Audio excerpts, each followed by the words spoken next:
Hello everyone, I'm Mr. Franklin here, and we are back to continue with our teaching on Microsoft Excel, basically looking at the Excel functions.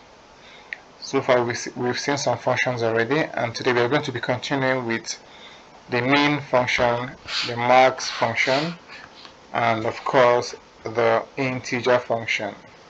Okay, the main, the max, and integer functions.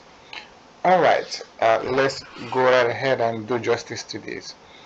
Beginning with the main function, it is used to fish out the minimum value in a row or a column as the case may be. I'll take that again.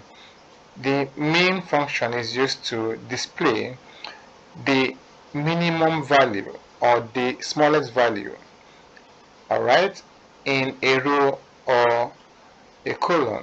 Okay, so let's look at the first column we have here, which is the value 1 column. Okay, so let's go right ahead.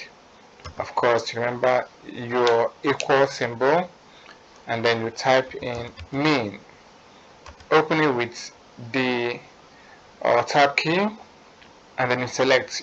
You can click and drag down, and then enter. It picks the least value, which is 3, as the case may be.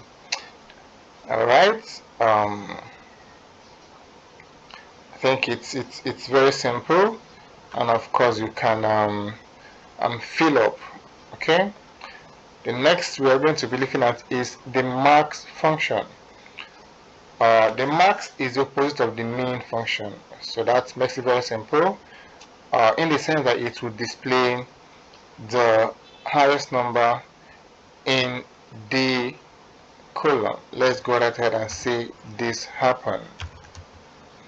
Open again with the tab key, then you can click and drag down, enter key.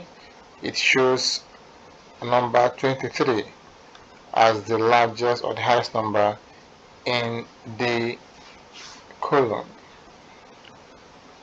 and of course you can equally fill out. So that handles that settles it.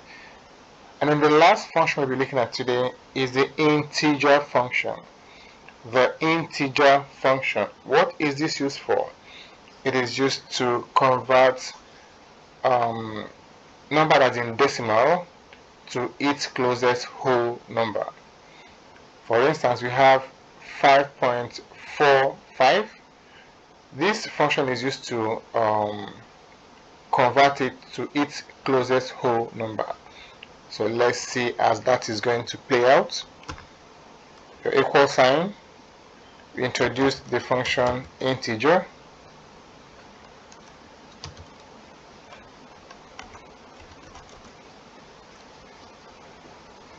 Int. You pick the number and then enter. It gives you the answer.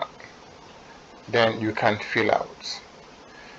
So that is the integer function, the max function, and also the main function. I think that has done justice to the 3 functions we are looking at today.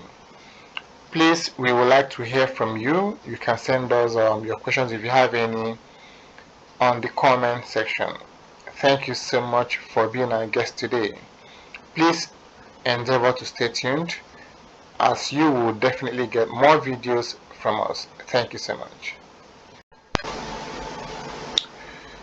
Hello, good morning everyone. My name is Franklin, and we are going to be looking at 3 different functions today. In our series, we'll be looking at the basic functions in Microsoft Excel, and so far we've already seen the sum function. So today we'll be looking at the product function, the average function, and also the quotient function. Just as the name implies, starting with the product function, of course, the name of the product function is used to do multiplication, as it were. Alright, I hope you remember to introduce a function. You start with the equal sign. So let's start. Of course, the equal sign. You type the product. You don't have to type it in full. It gives you options. You pick the first one.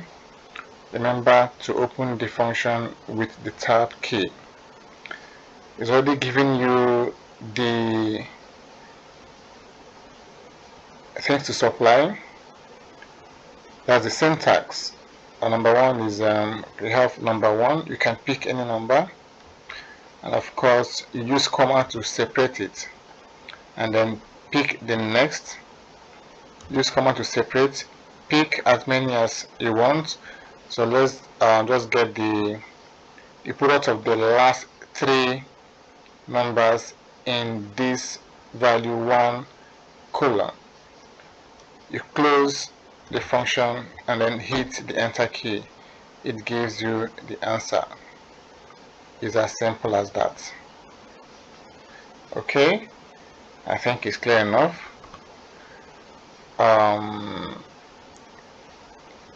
You can also do it manually instead of using the function itself, but that's when you are getting the product of two different numbers only.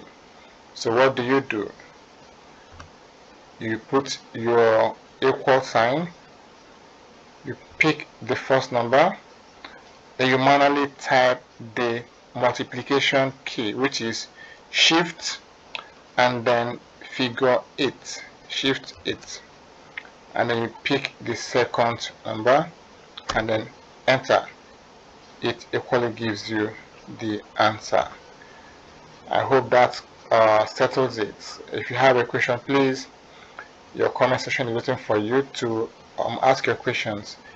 Let's look at the next function, which is the average function. And of course, the average function is used to get the average of a set of numbers.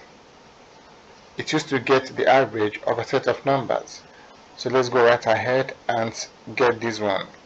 Let's also use the value 1 colon. As we already stated, you start with the equal symbol. You type out the function average. You select using the tab key. You can choose to click, use your Ctrl Shift downward arrow to move to the last cell, Ctrl Shift downward arrow, and then enter. It gives you the average. Of course, you can choose to fill out.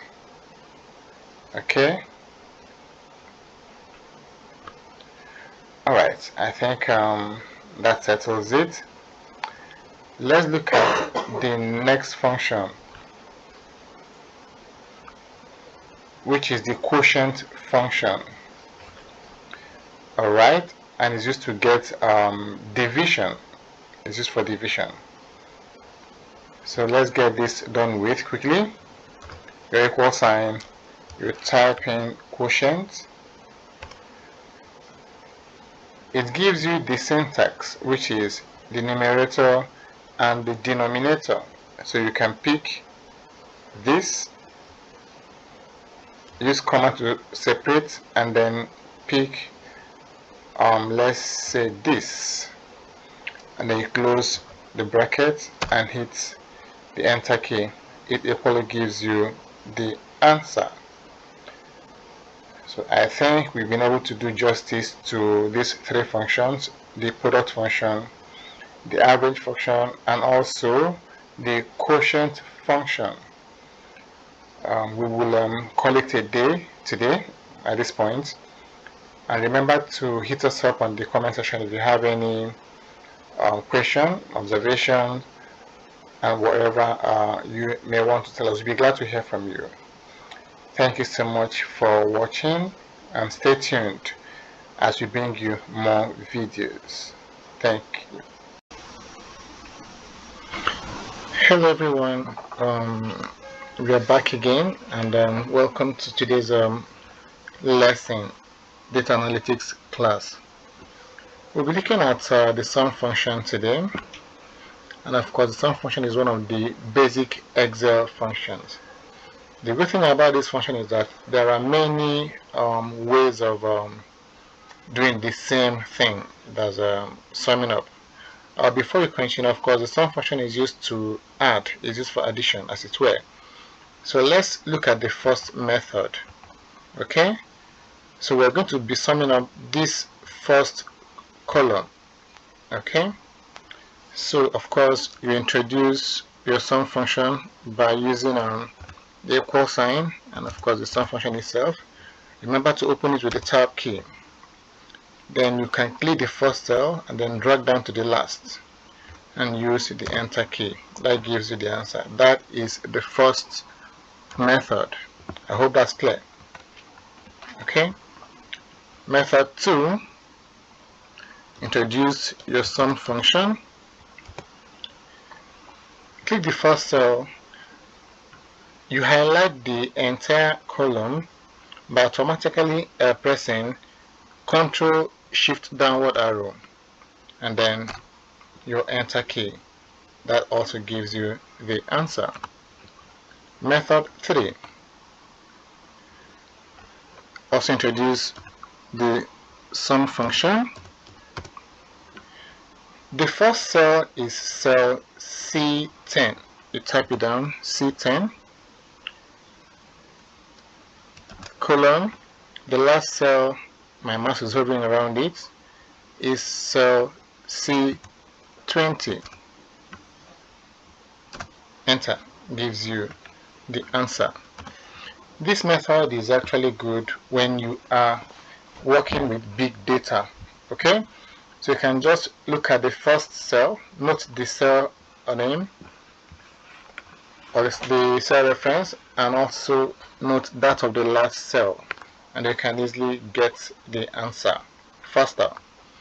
The next method, which is even faster than the other ones we've seen, is the one that enables to just use the Alt and equal key and then enter. It also gives you the answer.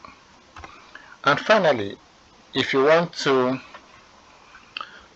sum up everything at once, you highlight everything, of course leaving extra cells at the end of each row and column, and then you use the Alt equal key, which automatically gives you the answer to everything. I hope that is very clear. Now you can also achieve this, but this is a less fast route. By the time you get the answer, let's take it again. Then you can autofill. Okay, you can also get this. Let's get the answer to this very place, and then you autofill again. You can just click and then it autofills for you. Alright, I hope that is very clear. I urge you to, if you have questions, put them in the comment section and they will be attended to. Thank you so much for watching, and stay tuned. We are coming up with more videos, and then of course you will get a chance to learn more from us. Thank you very much. Bye for now.